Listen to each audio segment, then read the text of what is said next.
દાહોદમાં ખોટી રીતે થયેલી જમીન વારસાઈ નામંજૂર કરવામાં આવી. મૂળ માલિક બીજિયા ડામોરના નામે એન્ટ્રી કરાઈ હતી. લીમખેડાના પ્રાંત અધિકારી દ્વારા હુકમ કરવામાં આવ્યો છે. કાગળ પર મૃત બતાવીને અન્યના નામે વારસાઈ કરી. જીવિત વૃદ્ધનો મરણનો દાખલો બનાવી અને કૌભાંડ આચરવામાં આવ્યું હતું. લીમખેડા પ્રાંત અધિકારીની તપાસમાં ભાંડો ફૂટ્યો. જમીન અન્ય લોકોએ પોતાના નામે કર્યાનું ખુલવા પામ્યું હતું. તો લીમખેડાના વલુંડી ગામે હયાત વ્યક્તિના મરણનો દાખલો આપવા બાબતનો મામલો છે. તેમાં લીમખેડા પ્રાંત અધિકારીએ ખોટી મંજૂર થયેલી જમીનની વારસાઈ નામંજૂર કરી છે, કારણ કે જે મૂળ માલિક હતા તેના 7 બારામાં સુધારાને મરણ દાખલો બતાવીને અને કોઈએ વારસાઈ રીતે પોતાની જમીન પચાવી પાડી હતી.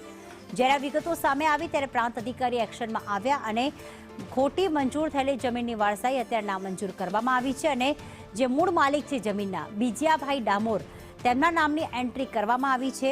લીમખેડા પ્રાંત દ્વારા હુકમ કરવામાં આવ્યો છે અને બીજિયાભાઈ ડામોરને કાગળ પર જે મૃત જાહેર કરી તેમની જમીન પડાવી લેવામાં આવી હતી તેમને પરત આપવામાં આવી.